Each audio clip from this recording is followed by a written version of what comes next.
Hello दोस्तों, स्वागत है आपका अपना चैनल सक्सेस नंबर 1 में। तो दोस्तों, आज आप लोगों के लिए लेकर के आए हैं हम 12th क्लास के यानी 12वीं क्लास का हिस्ट्री का ऑब्जेक्टिव क्वेश्चन। तो दोस्तों, इसमें आपको वो सारे ऑब्जेक्टिव मिल जाएंगे जो एग्ज़ाम में बार बार पूछे जाते हैं। तो चलिए दोस्तों, चलते हैं हम क्वेश्चन की तरफ। यदि आप हमारे इस चैनल पर नए हैं तो हमारे चैनल का नाम है सक्सेस नंबर 1। इसको सब्सक्राइब कर लीजिएगा और साथ में एक बेल आइकन की घंटी भी मिलेगी जिसे क्लिक कर दीजिएगा, ताकि जब भी हम अपना नया वीडियो अपलोड करें तो आपके पास सबसे पहले नोटिफिकेशन पहुंचे। तो चलिए दोस्तों, चलते हैं बिना विलम्ब किए हुए सीधे क्लास की तरफ। दोस्तों, यहाँ पर आप लोगों को दिख रहा होगा कि पहला क्वेश्चन जो है, हड़प्पा टीले का उल्लेख सर्वप्रथम 1826 में किसने किया था। दोस्तों, यहाँ पर कुछ आप लोगों को इधर दिख रहा होगा। तो दोस्तों, हड़प्पा टीले का उल्लेख सर्वप्रथम 1826 में किसने किया। पहला ऑप्शन जो है चार्ल्स मेसन, दूसरा जॉन ब्रंटन, तीसरा है दोस्तों विलियम ब्रंटन, और चौथा है D number sir John Marshall. तो दोस्तों, इसका जो राइट आंसर होगा वो क्या होगा दोस्तों, चार्ल्स मेसन, यानी कि ऑप्शन नंबर ए हो जाएगा। दोस्तों, इसका right answer option number A यानी चार्ल्स मेसन के द्वारा जो है हड़प्पा टीले का उल्लेख सर्वप्रथम 1826 में किया गया था। चलिए दोस्तों, बढ़ते हैं अगले क्वेश्चन की तरफ। दोस्तों, यहाँ पे आप लोगों को वही ऑब्जेक्टिव दिया जाएगा जो एग्ज़ाम में हर बार पूछे जाते हैं। चलिए दोस्तों, चलते हैं अगले क्वेश्चन की तरफ। अगले क्वेश्चन है हमारे पास कि मोहनजोदड़ो की खोज 1922 ईस्वी में किसने की। मोहनजोदड़ो की खोज 1922 ईस्वी में किसने की। पहला ऑप्शन है दयाराम साहनी, दूसरा है माधव स्वरूप वत्स, तीसरा है राखल दास बनर्जी, चौथा है रंगनाथ राव। तो दोस्तों, मोहनजोदड़ो की खोज 1922 ईस्वी में किसने किया था, तो इसका राइट आंसर हो जाएगा राखल दास बनर्जी ने। तो दोस्तों, इसका राइट आंसर के ऑप्शन नंबर है सी जो राइट होगा। तो दोस्तों, राखल दास बनर्जी ने मोहनजोदड़ो का जो है खोज 1922 ईस्वी में किया था। तो दोस्तों, चलिए अगले क्वेश्चन की तरफ चलते हैं। सिंधु घाटी सभ्यता में हल का प्रमाण मिला है हड़प्पा से, मोहनजोदड़ो से, रोपर से, कालीबंगन से। तो दोस्तों, तीसरे नंबर का जो क्वेश्चन है उसका क्या आंसर होगा, तो सिंधु घाटी सभ्यता में हल का प्रमाण जो है वो कालीबंगन से मिला हुआ था। कहाँ से मिला हुआ है दोस्तों, इसका राइट आंसर जो होगा वो होगा कालीबंगन। तो दोस्तों, सिंधु घाटी सभ्यता में हल का प्रमाण कहाँ से मिला है, डी नंबर ऑप्शन कालीबंगन से। चलिए दोस्तों, चलते हैं अगले क्वेश्चन की तरफ। चौथा नंबर का क्वेश्चन, हड़प्पा सभ्यता में प्राप्त अवतल चक्की पर किस पुराविद ने प्रकाश डाला है। दोस्तों, यहाँ पे है कि हड़प्पा सभ्यता में प्राप्त अवतल चक्की पर किस पुराविद ने प्रकाश डाला है। तो पहला है कनिंघम, दूसरा है अर्नेस्ट माइके, तीसरा है जॉन मार्शल, चौथा है सूरजभान। तो दोस्तों, चौथा नंबर का जो आंसर होगा आप लोगों के समक्ष वो होगा ऑप्शन नंबर बी यानी कि अर्नेस्ट माइके। ऑप्शन नंबर बी हो जाएगा इसका राइट आंसर, अर्नेस्ट माइके। चलिए दोस्तों, चलते हैं पाँचवें क्वेश्चन की तरफ। पाँचवा क्वेश्चन हम लोग के समक्ष आ चुका है कि सिंधु घाटी के निवासियों को किस धातु का ज्ञान नहीं था। सोना, चांदी, लोहा, तांबा। तो दोस्तों, सिंधु घाटी के निवासियों को लोहा की धातु जो था उसका ज्ञान नहीं था। तो इसका राइट आंसर दोस्तों हो जाएगा सी नंबर ऑप्शन यानी लोहा। सिंधु घाटी के निवासियों को किस धातु का ज्ञान नहीं था, लोहा। ये सारे के सारे अत्यंत महत्वपूर्ण क्वेश्चन है दोस्तों। ये ऑब्जेक्टिव परीक्षा में बार बार पूछा जाता है, इसीलिए हम आप लोगों के समक्ष प्रस्तुत किए हैं। चलिए दोस्तों, चलते हैं छठे क्वेश्चन की तरफ। मोहनजोदड़ो किस भाषा का शब्द है। पहला है हिंदी, दूसरा है सिंधी, तीसरा है फारसी और चौथा है उर्दू। तो दोस्तों, इसका राइट आंसर हो जाएगा वो होगा ऑप्शन नंबर बी। दोस्तों, इसका राइट आंसर हो जाएगा सिंधी भाषा का शब्द है। मोहनजोदड़ो किस भाषा का शब्द है, तो सिंधी भाषा का शब्द है दोस्तों। चलिए चलते हैं अगले क्वेश्चन की तरफ। दोस्तों, यहाँ पे सातवां नंबर का क्वेश्चन है, कालीबंगन स्थित है सिंध में, बंगाल में, उत्तर प्रदेश में, राजस्थान में। तो दोस्तों, पहले इसमें सातवां नंबर का क्वेश्चन जो है इसका राइट आंसर क्या हो जाएगा, तो इसका आंसर हो जाएगा कालीबंगन जो है कहाँ स्थित है, तो दोस्तों कालीबंगन स्थित है राजस्थान में, ऑप्शन नंबर डी इसका राइट आंसर होगा। दोस्तों कालीबंगन कहाँ स्थित है? राजस्थान में। कालीबंगन कहाँ स्थित है? राजस्थान में। दोस्तों चलिए अगले क्वेश्चन की तरफ चलते हैं। 8वां क्वेश्चन, राय बहादुर दयाराम साहनी ने उत्खनन करवाया था। राय बहादुर दयाराम साहनी ने उत्खनन करवाया था। तो दोस्तों इसका राइट आंसर जो होगा वो होगा बी नंबर ऑप्शन, यानी कि राय बहादुर दयाराम साहनी ने हड़प्पा का खोज किया था या उत्खनन करवाया था। तो चलिए दोस्तों इसका राइट आंसर हो जाएगा आप लोगों के समक्ष, इसका आंसर होगा बी नंबर ऑप्शन। तो चलिए दोस्तों अगले क्वेश्चन की तरफ चलते हैं। राय बहादुर दयाराम साहनी ने उत्खनन करवाया था तो हड़प्पा का। चलिए दोस्तों चलते हैं अगले क्वेश्चन की तरफ। निम्नलिखित हिंदू देवताओं में से कौन सैंधव सभ्यता का प्रमुख देवता था? निम्नलिखित हिंदू देवताओं में से कौन सैंधव सभ्यता का प्रमुख देवता था?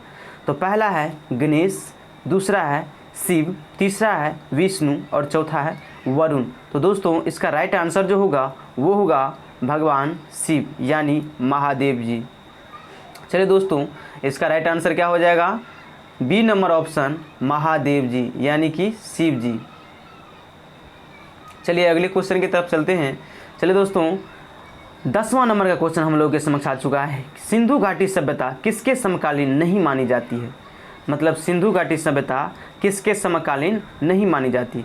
पहला ऑप्शन है कि चीन की सभ्यता, दूसरा है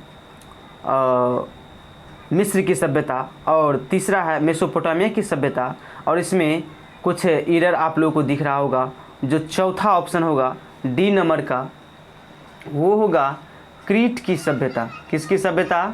क्रीट की सभ्यता। क्रीट की सभ्यता। दोस्तों आप लोग यहाँ पर थोड़ा बहुत मेहनत कर लीजिएगा। यहाँ पर डी नंबर ऑप्शन हो जाएगा इसका राइट आंसर, यानी कि क्रीट की सभ्यता। तो दोस्तों सिंधु घाटी सभ्यता किसके समकालीन नहीं मानी जाती है? तो ऑप्शन नंबर डी हो जाएगा क्रीट की सभ्यता। यहाँ पर लिखने में कुछ प्रॉब्लम हुई है। तो चलिए दोस्तों चलते हैं अगले क्वेश्चन की तरफ। यहाँ पे हो जाएगा सिंधु घाटी सभ्यता किसके समकालीन नहीं मानी जाती है? तो डी नंबर ऑप्शन हो जाएगा क्रीट की सभ्यता। क्या होगा? क्रीट की सभ्यता। दोस्तों लिख लीजिएगा आप लोग। अब यहाँ पे है 11वें नंबर का क्वेश्चन कि हड़प्पा सभ्यता किस युग की सभ्यता है? तो दोस्तों यहाँ पर पहला ऑप्शन है आप लोगों के समक्ष कि पूर्व पाषाण युग, नव पाषाण युग, लोह युग और कांस्य युग। चलिए दोस्तों यहाँ पर देखिए आप लोग कि हड़प्पा सभ्यता किस युग की सभ्यता है? तो ए नंबर ऑप्शन है पूर्व पाषाण युग, नव पाषाण युग, लोह युग, लोहा युग या कांस्य युग। तो दोस्तों इसका राइट आंसर जो होगा वो होगा हड़प्पा सभ्यता कांस्य युग की सभ्यता है। किस युग की सभ्यता है? कांस्य युग की सभ्यता है दोस्तों। चलिए दोस्तों चलते हैं अगले क्वेश्चन की तरफ, यानी 12वें क्वेश्चन की तरफ। दोस्तों यहाँ पर है कि हड़प्पा सभ्यता का सबसे बड़ा नगर कौन सा था? हड़प्पा सभ्यता का सबसे बड़ा नगर कौन सा था? तो दोस्तों इसका जो राइट आंसर आने वाला है आप लोग बतलाएंगे। हड़प्पा सभ्यता का सबसे बड़ा नगर, यदि आप लोग थोड़ा भी पढ़े हुए होंगे तो इसका आंसर निकल जाएगा। तो दोस्तों इसका आंसर ऊपर में ही है, ऑप्शन नंबर ए मोहनजोदड़ो। दूसरा ऑप्शन पढ़ने की ज़रूरत भी नहीं है आप लोगों को भी। यहाँ पे हो जाएगा हड़प्पा सभ्यता का सबसे बड़ा नगर कौन सा था? तो वो था मोहनजोदड़ो। दोस्तों चलते हैं 13वां क्वेश्चन की तरफ। 13वां क्वेश्चन है पुरातत्व के अंतर्गत निम्न में से कौन एक नहीं है? देखिए साहित्य, सिक्के, अभिलेख, भग्नावशेष। तो दोस्तों यहाँ पर जो हो जाएगा इसमें साहित्य नहीं आएगा। पुरातत्व के अंतर्गत निम्न में से कौन एक नहीं है? तो इसका राइट आंसर जो होगा ऑप्शन नंबर ए यानी कि साहित्य। चलिए दोस्तों बढ़ते हैं हम 14वें क्वेश्चन की तरफ। इसका आंसर क्या हो गया? साहित्य। पुरातत्व के अंतर्गत निम्न में से कौन एक नहीं है? तो दोस्तों इसका राइट आंसर हो जाएगा साहित्य, जो ऑप्शन नंबर ए में है। चलिए दोस्तों चलते हैं 14वां क्वेश्चन की तरफ। 14वां क्वेश्चन है यहाँ पे, कोलकाता में एशियाटिक सोसाइटी की स्थापना किसने की थी? तो दोस्तों यहाँ पर है A number option Cunningham, B number Fleet, C number DC सरकार और डी नंबर विलियम जोन्स। तो दोस्तों इसका राइट आंसर क्या होगा? तो इसका आंसर हो जाएगा ऑप्शन नंबर डी। दोस्तों इसका राइट आंसर क्या हो जाएगा? ऑप्शन नंबर डी यानी कि विलियम जोन्स। इसका राइट आंसर क्या हो जाएगा? William Jones. दोस्तों इस क्वेश्चन का आंसर था कोलकाता में एशियाटिक सोसाइटी की स्थापना किसने की है? तो विलियम जोन्स ने। चलिए दोस्तों चलते हैं अगले क्वेश्चन की तरफ। तो यहाँ पे है हड़प्पा सभ्यता का प्रशासन था राजतंत्रात्मक, लोकतंत्रात्मक, नगरपालिका जैसा, इनमें से कोई नहीं। तो दोस्तों इसका क्या हो जाएगा, हड़प्पा सभ्यता का प्रशासन कैसा था, तो आप लोग बतलाएंगे दोस्तों।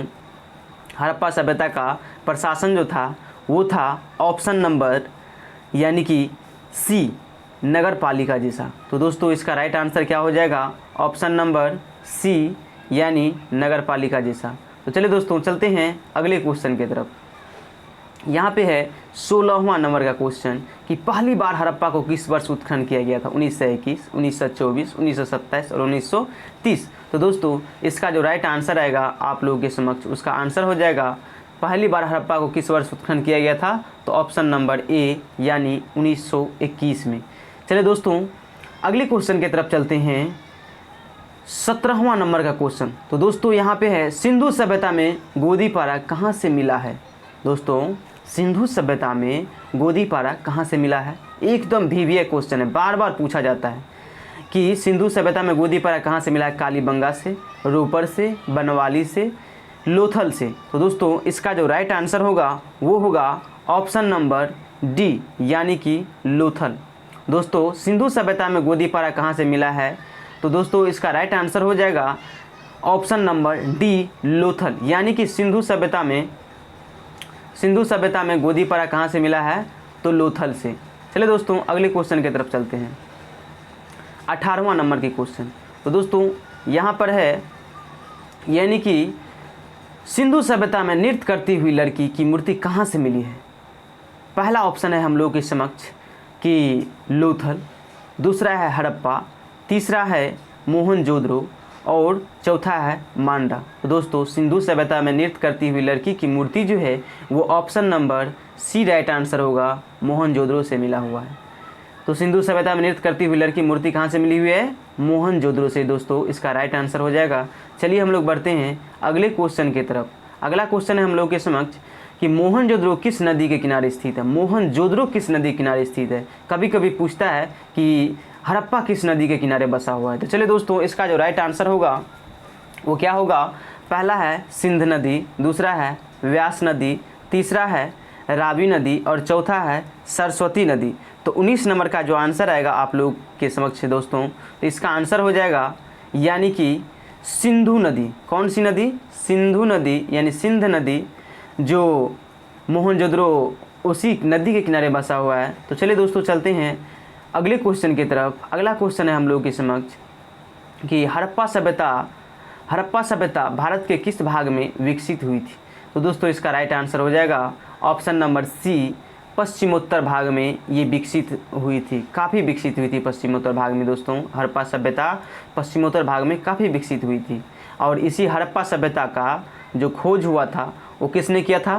दोस्तों हम बार बार कहते हैं कि जब भी आप लोग हमारा वीडियो देख रहे हैं तो कॉपी और पेन लेकर के बैठें, क्योंकि बीच बीच में हम जो भी चीज़ बतलाएंगे तो आप लोग लिख लेंगे। हड़प्पा सभ्यता का जो है खोज हुआ था यानी कि 1921 में। दोस्तों हड़प्पा सभ्यता का खोज कब हुआ था, 1921 में। और इसका जो है यानी किसने खोज किया था, तो दयाराम साहनी ने। किसने, दयाराम साहनी ने। हड़प्पा सभ्यता का खोज किसने किया था, दयाराम साहनी ने। चलिए दोस्तों चलते हैं अगले क्वेश्चन की तरफ, दयाराम साहनी है ये। चलिए दोस्तों चलते हैं 21वां नंबर क्वेश्चन की तरफ।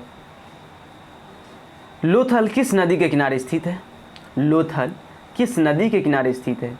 तो पहला ऑप्शन है यहाँ पे सिंध, व्यास, भोगवा और रावी।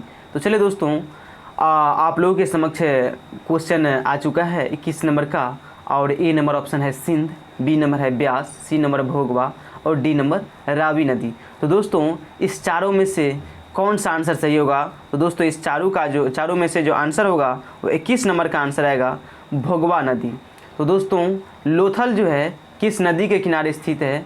तो दोस्तों लोथल सी नंबर ऑप्शन यानी भोगवा नदी के किनारे स्थित है, भोगवा नदी। तो दोस्तों चलिए अगले क्वेश्चन की तरफ चलते हैं। तो यहाँ पे अब हम लोग 22वां नंबर के क्वेश्चन की तरफ चलते हैं। दोस्तों यहाँ पे है राखाल दास बनर्जी ने मोहनजोदड़ो के अवशेष किस वर्ष मिले। राखाल दास बनर्जी को मोहनजोदड़ो के अवशेष किस वर्ष मिले। तो दोस्तों इसका राइट आंसर क्या होगा? 1920, 1921, 1922 और 1927। तो दोस्तों इसका जो है राखालदास बनर्जी जो है वो मोहनजोदड़ो का खोज किया था और वो था 1922 में, क्योंकि 1921 में हड़प्पा सभ्यता का खोज हुआ था और 1922 में मोहनजोदड़ो की खोज हुई थी। किसके द्वारा? तो ये राखालदास बनर्जी के द्वारा। चलिए दोस्तों, तो इसका राइट आंसर क्या हो जाएगा? Option number C. आगे बढ़ते हैं हम लोग 23वां नंबर क्वेश्चन की तरफ। दोस्तों सिंधु घाटी सभ्यता में विशाल स्नानघाट के अवशेष कहाँ मिले हैं? तो दोस्तों सिंधु घाटी सभ्यता में जो है विशाल स्नानागार जो कहाँ से मिले हैं? तो ऑप्शन नंबर यानी कि पहला ऑप्शन है ए नंबर ऑप्शन यानी हड़प्पा, बी नंबर ऑप्शन है मोहनजोदड़ो, सी नंबर कालीबंगान और डी नंबर यानी कि लोथल। तो दोस्तों सिंधु घाटी सभ्यता में विशाल स्नानगार जो है वो मिला है कहाँ से? तो मोहनजोदड़ो से, मोहनजोदड़ो से दोस्तों। तो इसका राइट आंसर क्या हो जाएगा दोस्तों? ऑप्शन नंबर बी में मोहनजोदड़ो है। तो चलिए दोस्तों अगला नंबर पे चलते हैं हम लोग 24वां नंबर के क्वेश्चन पर। 24 नंबर में है दोस्तों कि सिंधु घाटी सभ्यता की जुड़वा राजधानी थी।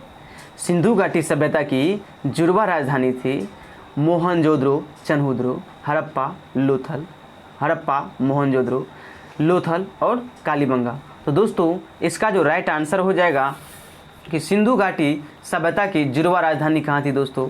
तो आप लोग बतलाएंगे कि सिंधु घाटी सभ्यता जो है उसकी जुड़वा राजधानी कहाँ थी? तो जुड़वा राजधानी था हड़प्पा और मोहनजोदड़ो में। तो दोस्तों इसका राइट आंसर क्या हो जाएगा?